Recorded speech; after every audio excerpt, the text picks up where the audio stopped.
Bananas, a fruit you think you know, eaten by everyone on Earth, traded across continents for centuries, and stacked in markets worldwide.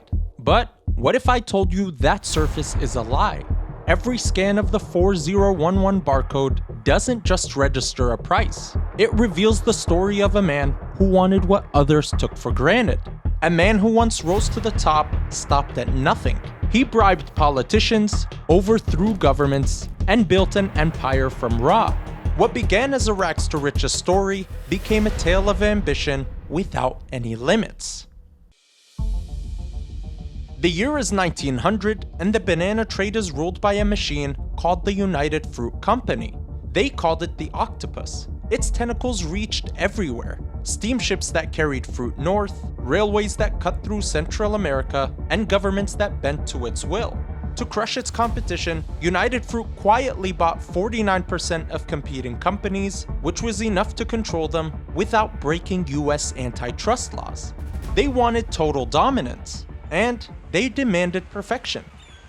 Any banana with a blemish was rejected and left to rot on the docks. An 18-year-old immigrant watched the ships from Central America unloaded crates for the United Fruit Company. He knew what it meant to go hungry. He'd grown up on a small wheat farm in the Russian Empire, where winters were long and food was scarce. He lost his father young and arrived in America at age 14, quickly learning the truth of this world. Start at the bottom and fight your way to the top. Earning $1 a week, he took odd jobs as a house cleaner, delivery boy, and even a tin merchant. But back at the docks of Mobile, he noticed fruit others had rejected, and Sam Zemurray had an idea. With his life savings of just $150, Sam bought a few thousand ripe bananas and rented space on a freight train heading north. Too broke for a bed, he slept beside his bananas, and at every stop, tried to sell what he could. But merchants had no idea he was coming, and the train moved slowly.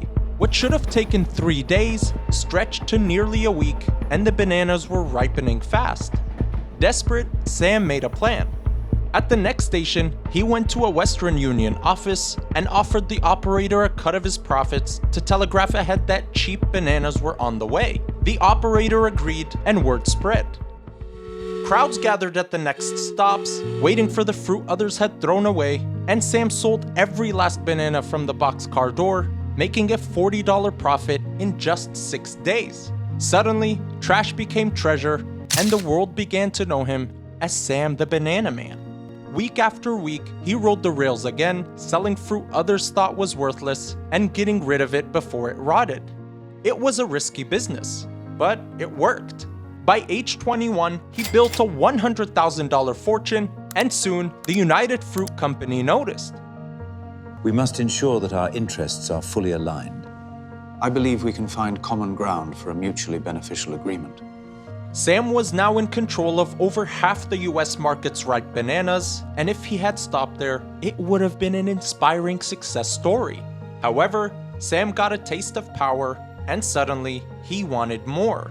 Sam wasn't satisfied with scraps or small profits. He wanted to rule the trade itself. And to do that, he'd have to grow his own bananas. Behind United Fruit's back, Sam followed the fruit south to Honduras, where the land was rich and the government's fragile. There, he founded the Cuyamel Fruit Company and built plantations, railways, and telegraph lines through the jungle.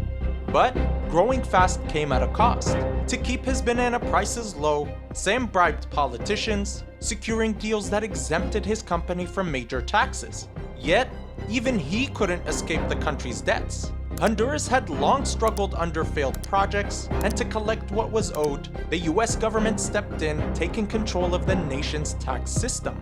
It was called the Knox Plan, and for the first time, even Cuyamel fruit had to pay taxes. Suddenly, Sam's empire was under threat.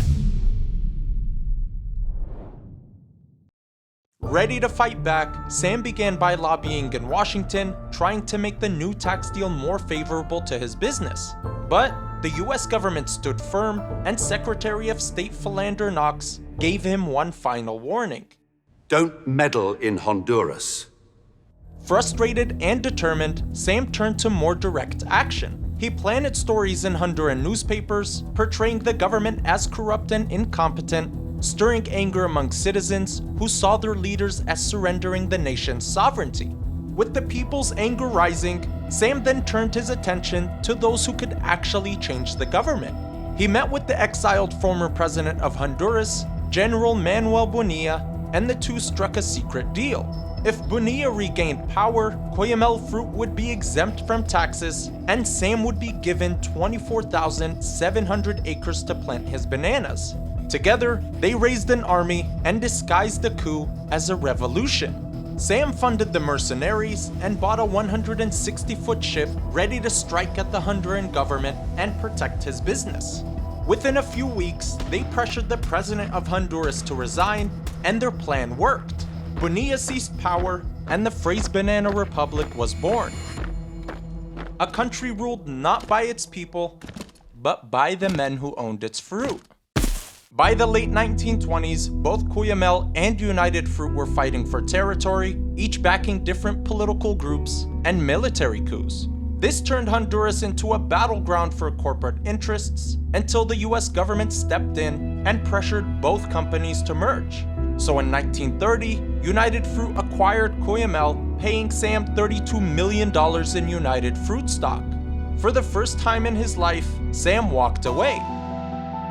After all, he was now a millionaire with nothing left to prove. Or so he thought. Because in business, especially the banana business, nothing stays sweet for long. Just 3 years into his retirement, disaster struck. The world economy began to shake, and the Great Depression hit. However, United Fruit's real problem was internal. The Octopus had grown bloated and slow, run by Ivy League executives who'd never set foot on a plantation or lifted a crate of fruit. Its stock fell by 85%, and Sam's $32 million fortune shrank to just $6 million. Sam refused to let his fortune vanish, so with the support of other shareholders, he took control of the board and fired the executives. For the next 2 decades, Sam rebuilt the business with the same relentless drive that had made him a legend until the end of the story came calling. In 1961, at the age of 84, Sam Zemurray passed away.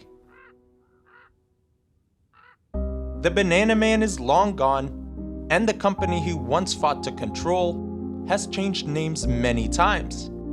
Today, it lives on as Chiquita, and the fruit trade he shaped still moves beneath our feet. Bananas are history, both sweet and dangerous.